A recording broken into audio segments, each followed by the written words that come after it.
নমস্কার বন্ধুরা, সিরিয়ালের সাতকাহন চ্যানেলে আপনাদের স্বাগত জানাই। চলে এসেছি ও মোর দরদিয়ার সাতকাহন নিয়ে।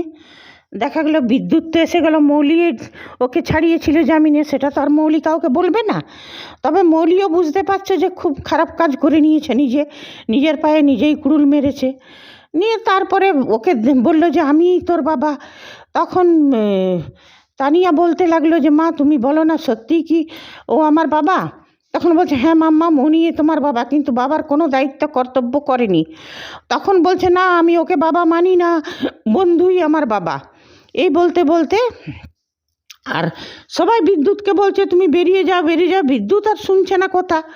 তারপরে তানিয়া বেহুশ হয়ে যায়, অজ্ঞান হয়ে যায়। নিয়ে তাড়াতাড়ি ওকে নিয়ে ডাক্তারের কাছে নিয়ে যায় হসপিটালে। নিয়ে তখন বাণীও খুব চিন্তায়। বাণী বলল যে আপনি এবারে চলে যান, আপনার আংটি বদলের প্রোগ্রাম আছে না, আপনি চলে যান ওইখান থেকে, আমি দেখে নেব। তো সে না ডাক্তার বলে দিল এদিকে যে তানিয়ার হার্ট খুব উইক, ওকে সবসময় আনন্দে খুশিতে রাখুন, ওর কোনো স্ট্রেস নেওয়া চলবে না, কোনো চিন্তা চলবে না, নাহলে ওর মৃত্যু হতে পারে। এইটা শুনে ওইটা শুনে অনিরুদ্ধ খুব ভয় পেয়ে গেল। আর তা করতে মৌলি চলে এসছে আংটি নিয়ে। তুমি চলে এলে, চলো আমাকে তুমি এইখানেই আংটি বদল করো। নিয়ে তখন রেগে গেল অনিরুদ্ধ, বলল মৌলি তুমি এখন বাড়ি যাও, এখন আমি এসব কিছু ভাবতে পারছি না, বাড়ি যাও। নিয়ে তখন সেটা দেখে বাণীও বলতে লাগলো যে আপনি চলে যান। তখন বাণী কী করেছে, অনিরুদ্ধ এদিকে ডাক্তারের সঙ্গে কথা বলতে গেছে, আর এদিকে বাণী চুপচাপ ওকে নিয়ে চলে গেছে। বাণী তো জানে না যে মেয়ের কী হয়েছে। নিয়ে হসপিটাল থেকে বেরিয়ে গেছে, নিয়ে যাচ্ছে বাস স্ট্যান্ডের দিকে। নিয়ে তারপরে ও কাকাবাবুকে ডাকলো, ওই যে হোটেলের যে কাকাবাবু ছিল, নিয়ে এলো।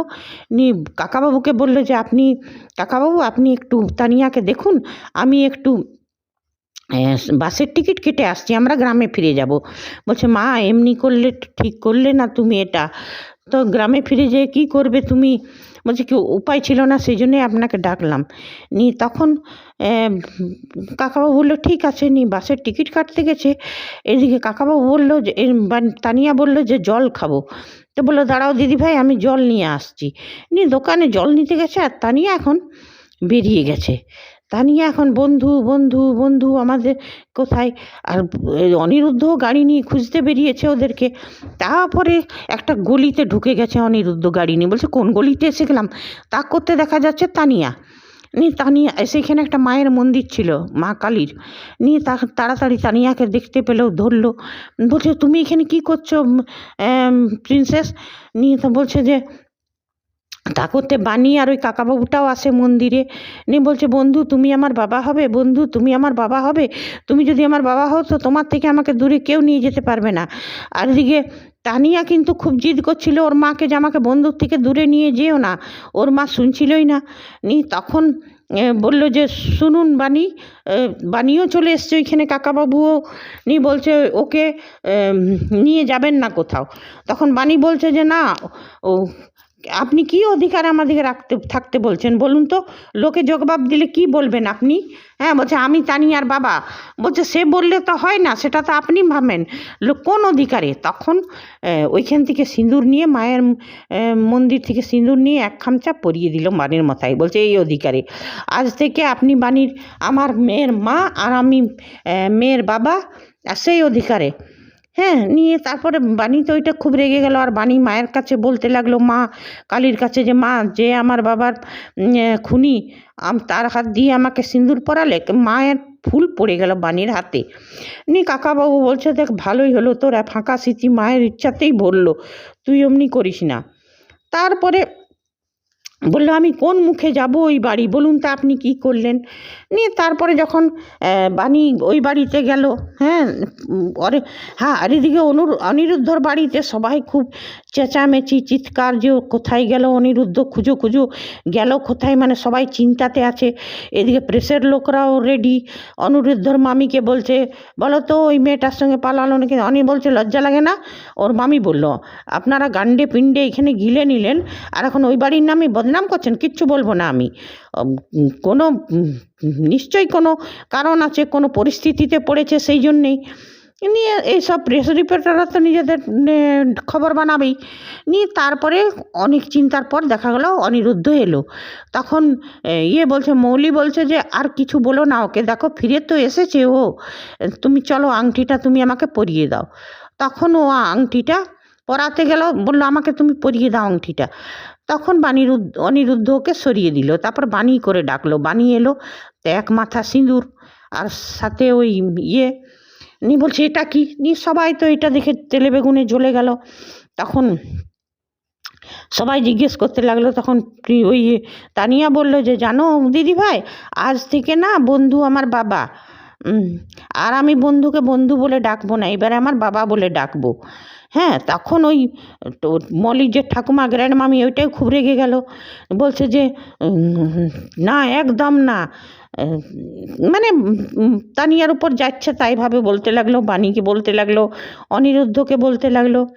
আর সবাই মিলে অনিরুদ্ধর ওপর চেপে পড়লো, অনিরুদ্ধর বাবা, অনিরুদ্ধর সবাই মিলে মা। অনিরুদ্ধ ভাবলো যে নিজের মায়ের কাছে যায়, মাকে বুঝিয়ে বলে মা ওকে বুঝবে। হ্যাঁ, আর অনিরুদ্ধর বাবা যেমন কত দুধে ধোয়া, তেমনি বলছে তোর মা হুইল চেয়ারে বসে আছে, তুই চিন্তা করলি না? তুই চিন্তা করেছিস আর একটা বিয়ে করতে? বাণী তো অনেক ভালো মেয়ে, যে বলছে না এই কথাগুলো। যাই হোক, তারপরে অনিরুদ্ধ যখন নিজের মায়ের কাছে বসলো, তোর মায়ও এক থাপ্পড় মেরে দিল, বলে বেরিয়ে যায় এই বাড়ি থেকে। হ্যাঁ, আর যখন বাণীকে ওরা বার করছিল, বাণী বলছিল যে আমি চলে যাব মামকে নিয়ে, তখন কিন্তু অনিরুদ্ধ বলল না বাণী আপনি কোথাও যাবেন না, যদি বাণী আমার এই তানিয়া আমার মেয়ে আর বাণী ওর মা, আমার মেয়ের মা আমি যদি এই বাড়িতে না জায়গা পাই তো আমি ওই বাড়ি থাকবো না। তখন ওর মাটা বললো তুইও বেরিয়ে যা। তো বললো ঠিক আছে বেরিয়ে যাব। তখন অনিরুদ্ধর বাবা দেখলো যে এই করে যদি বাড়ি থেকে বেরিয়ে যায় তবে তো বাণী আবার বলে দেবে আমার সম্পর্কের কথাটা, তখন তারও স্ক্যান্ডেল। তখন বললো যে শুনুন, এই বাড়ির সব থেকে বয়োজ্যেষ্ঠ মেসোমশাই মানে মলির দাদু, উনি সিদ্ধান্ত নেবেন যে কি হবে। তখন বললো যে নকুলও একটা ভুল করেছিল, তো নকুলকে সেই জন্য থাকতে হয়েছিল। নকুল হচ্ছে ওই ছোট ওই গ্র্যান্ড মামিটার ছেলে, ওরই মেয়ে হচ্ছে মৌলি, যেটা বদলা বদলি করে দিয়েছিল। তো বলছে নকুলকেও থাকতে হয়েছিল আউট হাউসে, তো ওরা কোথাও বাইরে গেলে তো সব মানে লোকে জানতে পারবে, কেচ্ছা রটাবে বাড়ির, সেই জন্যেই ওরা আউট হাউসে থাকবে। তখন বললো বেশ, তো আউট হাউসেই আমি থাকবো। নিয়ে তারপরে বাণী কিন্তু অনেক বোঝাতে চেষ্টা করলো অনিরুদ্ধকে, অনিরুদ্ধ তো বুঝবে না। আর অনিরুদ্ধ যখন বলতে চাইছে কেউ ওকে বাড়ির লোক বলতেও দিচ্ছে না যে কি ব্যাপার, হ্যাঁ কিসের জন্য কী করেছে, অনিরুদ্ধকে কেউ বলবার সুযোগও দিল না। তারপর অনিরুদ্ধ আর চলে গেল ইয়েকে নিয়ে, তানিয়াকে নিয়ে আর বাণীকে নিয়ে আউট হাউসের কোয়ার্টারে। ওইখানে ওই আরও দুটো পরিচারিকা ছিল, ওরা কি যেন নাম ছিল, ছবি, হ্যাঁ ছবি আর লতা, ওরা বাণীর খুব ভালো স্বাগত করলো। তারপরে বলল যে ও সেই দুধে আলতার থালা রাখলো, বলল যে একাই আমরা করিনি, বলছে এগুলো কী জন্যে করেছো? তানিয়া বলল তোমরা আমার পাশে আছো, ভুল বোঝনি সেটাই খুব। ওরা বললো যে বাণী দিদি তুমি খুব ভালো মানুষ, দাদাবাবুর তো কোনো তুলনাই নেই, তোমাদের সঙ্গে এমনি ব্যবহার, এই বাড়িতে এই রুমে তোমরা থাকবে কি করে? বললো আমরা থেকে যাবো, চিন্তা করো না। বাণী বললো তুমি আমাদের ভুল বোঝনি, তোমরা ভুল বোঝনি, এটাই বহু অনেক। বলছে কেন ভুল বুঝবো, আপনি বাণী দিদি তুমি খুব ভালো মেয়ে। তারপরে বললো যে আমরা একা এটা করিনি, এটা আমাদের সাথে তানিয়াও করেছে। নিয়ে তানিয়া বলল যে মা গ্রামের সেই বিয়েতে দেখেছিলাম নতুন বউ দুধে আলতায় পা ডুবিয়ে ঘরে ঢুকেছিল, বরণ হয়েছিল, তারপরে একটা মোড়া রেখে ওরা বরণের জিনিস দিল, তানিয়া নিজের মা বাবাকে বরণ করলো, বললো আমি নিজের মাকে আর বাবাকে মা বরণ করতে চাই, করলো। তারপরে বাণীকে বললো মা তুমি দুধে আলটায় পাট, আর বাণী সেইগুলো কিছুতেই মানতে চাইছিল না। অনিরুদ্ধ বুঝালো যে মেয়ের খুশির জন্য এটা আপনাকে মানতেই হবে, ওর এখন খুশি টাকাটা খুব জরুরি। তখন বাণী দুধে আলতায় পা ডুবিয়ে ঘরে আসলো। আজকে তো সিরিয়াল তো এইখানেই শেষ। এইবারে আমি বলি এই যে নকুলের রহস্যটা, নকুলের মেয়ে যে মৌলি, সেটা তো কেউ এখনো পর্যন্ত কোনো জানাজানি হচ্ছে না। আর বাণী কী করে পৌঁছলো ওই গ্রামে বানিয়ে যে আসল পিনাকির মেয়ে, পিনাকি আর ঈশানীর মেয়ে, সেটা তো সত্যি কথা। তো সেইগুলোর রহস্যটা কিছুটা ক্লিয়ার হোক। আর মৌলি তো বিদ্যুৎকে ছাড়িয়েছিল বাণীর ক্ষতি করতে, তো সব থেকে বড় তো ক্ষতি ওর হলো। এইবারে যেমন অনিরুদ্ধর কাছে এটা পরিষ্কার হয়ে যাক, দর্শকরা এটাই চাই পরিষ্কার হোক যে বিদ্যুৎকে ছাড়িয়েছিল বাণীর ক্ষতি করবার জন্য মৌলি, আর মৌলি নিজের পায়ে নিজেই কুড়ুল মারল। এইবারে দেখা যাক, আর বিদ্যুৎও যেন সেটা বলে দেয় যে আমাকে এটাই, কিংবা কোনো ক্রমে অনিরুদ্ধ জানতে পারুক। আর এই গ্র্যান্ডমামির আর মৌলির বদমাশিটা দর্শকরা নিতে পারছে না। এদের মানে ভেতরটা খুলাসা হোক যে এরা কে, কেন কি এত দূর টানলে দর্শকদেরও ধৈর্য চলে যাবে। আর বাণীকে সবাই ভুল বুঝছে, বাণীকে কেউ বলবারও সুযোগ দিচ্ছে না।